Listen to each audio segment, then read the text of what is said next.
Hi, everyone. Welcome to our session, which is called Unlocking the New Currency of Attention. So just wanted to quickly introduce ourselves. My name is Joanne Leong, and I am the VP of Global Partnerships at Dentsu. I lead our Attention Economy program, which is focused on doing research on attention and also bringing attention metrics into the way that we plan and buy media. Thanks, Joanne. I'm Heather O'Shea, and I head up our global ad research and insights team at Snapchat. And we work closely to uncover changes that are happening in the media landscape and how that might impact how we think about media planning and buying. Great. So before we dive into some of the key research highlights, I just wanted to set the stage as to why we started this attention economy project at Dentsu 3 years ago. So the average consumer sees around 5,000 messages a day. So if you just think about the sheer number of impressions that people are exposed to in that average day, there's absolutely no way that each of them can have an equal impact. And yet our current value system and the way and the metrics that we use from a planning and buying standpoint still considers each of those impressions as equal and doesn't necessarily take into account the differences and nuances of the quality of reach across each of them. So what we wanted to do was to close that gap a bit further and really get to a more accurate and better understanding of a genuine opportunity to communicate with a consumer. So for over the past couple of years, we've conducted some of the largest eye tracking studies to date and working with the best eye tracking partners in the space. And in our latest phase of research, we worked very closely with Lumen to do eye tracking across desktop and mobile devices across the US and the UK market. So as part of our research, we really wanted to understand three main things. The first is, what is the relationship between attention to advertising and desired outcomes? And by outcomes in this specific case, I mean recall and choice. And then the second is, what are the drivers of attention to advertising?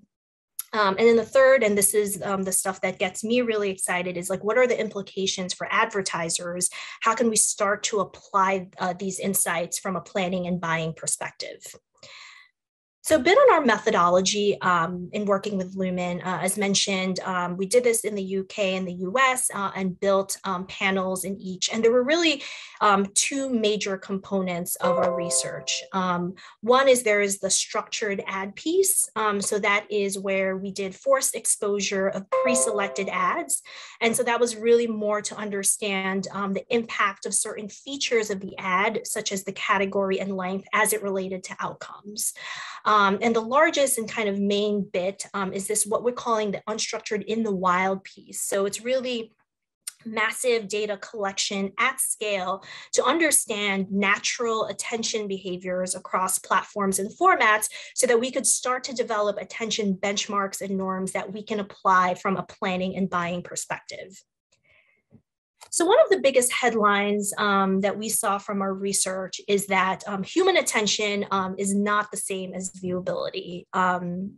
And this is really important for us because I think over time, viewability has kind of become this proxy for attention. But what we're really seeing is that just because an ad is considered technically MRC viewable does not necessarily mean eyes on ads.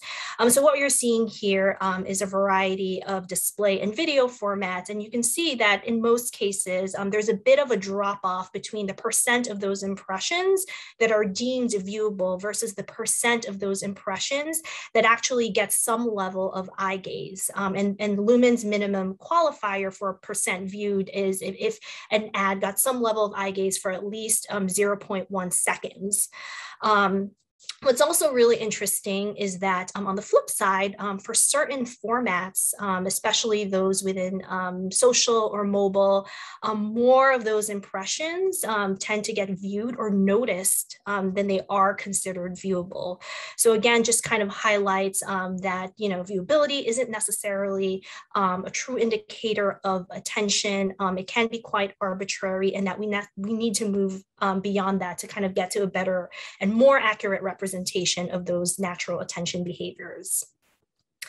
And then similarly, we see the same for dwell time and viewable time. So the same formats here across display and video.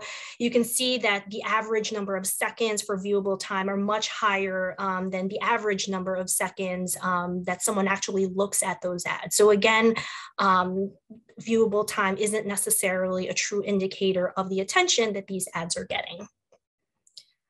We also looked at the relationship between attention and recall and choice. And we felt this was really important if we were to champion attention as a metric, that we understand what that relationship is. And then that we see across both that there is a pretty strong relationship between eyes on dwell time and recall and choice uplift.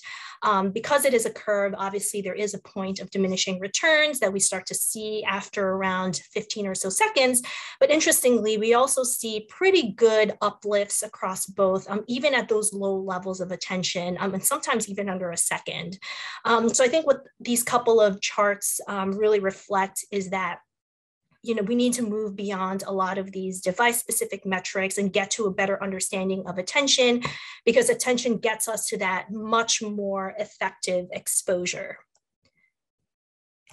What we also wanted to understand as part of our research is the value of attention. And this is really important because, as we would intuitively expect or know, 3 or 5 seconds of attention on one platform can be very different from 3 to 5 seconds of attention on another platform. So the power of those attentive seconds are driven by a bunch of different factors. So things like the sound, the size of the device, the creative, the duration.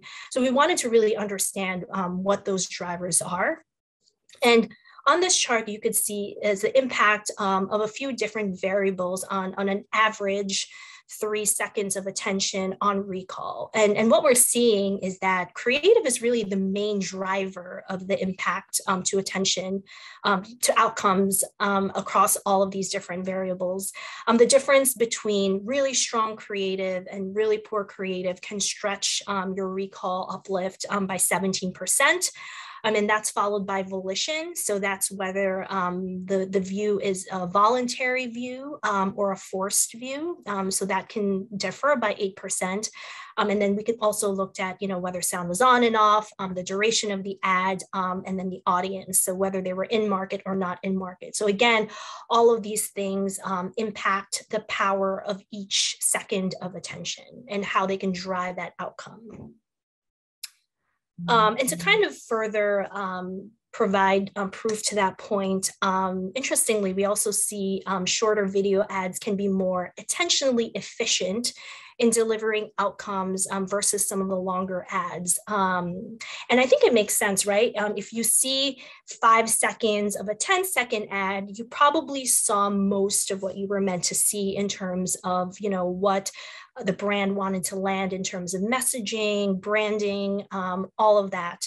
Versus if you were to see 5 seconds of a 30-second ad, you probably saw very little of what you were meant to see. So this speaks a little bit to the creative, but also, again, just kind of reinforces that there are so many nuances. It's not just about how long someone looks at an ad.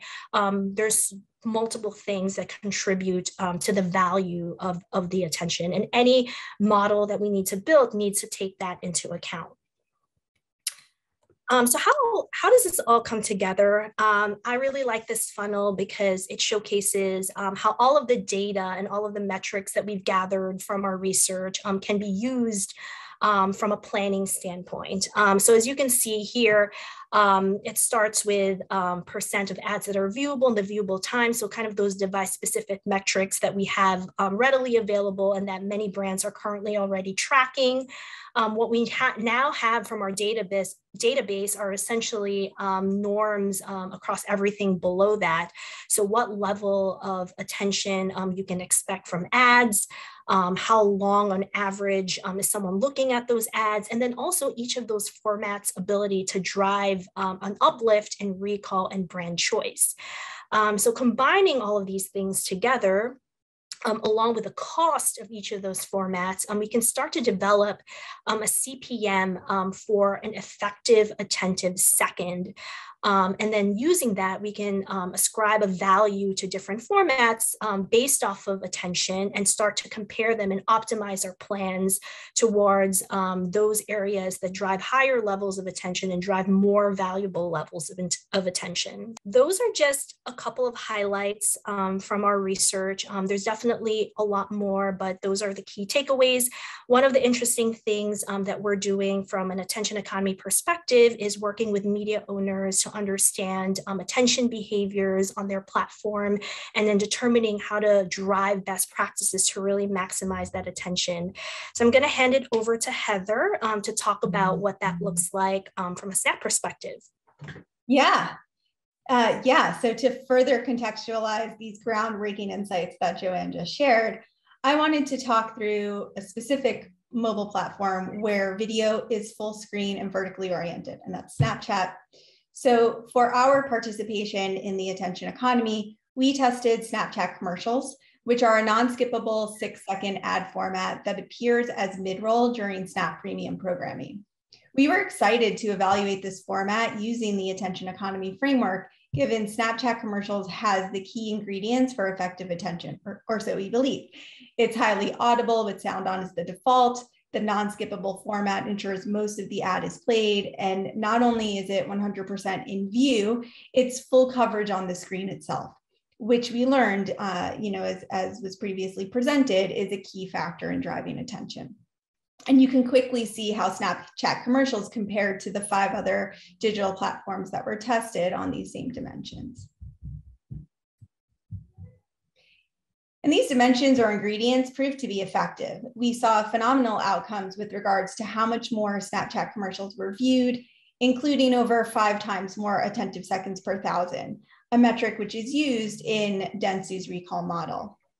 There's a value exchange that takes place as people watch the 6-second commercial to continue the engaging content that they've already selected to view. There's no opportunity to multitask, and the leaned-in nature of mobile further prevents that. So this attention it's quality attention as it converts to both recall and brand choice. Again, above the benchmark of the other platforms that were tested. So while Snapchat commercials are only 6 seconds, as Joanne previously demonstrated, these shorter formats are attentionally efficient in delivering outcomes. And given the importance of creative as a driver in outcomes, commercials that follow our creative best practices will have the opportunity to maximize performance by quickly capturing attention and communicating the brand message efficiently.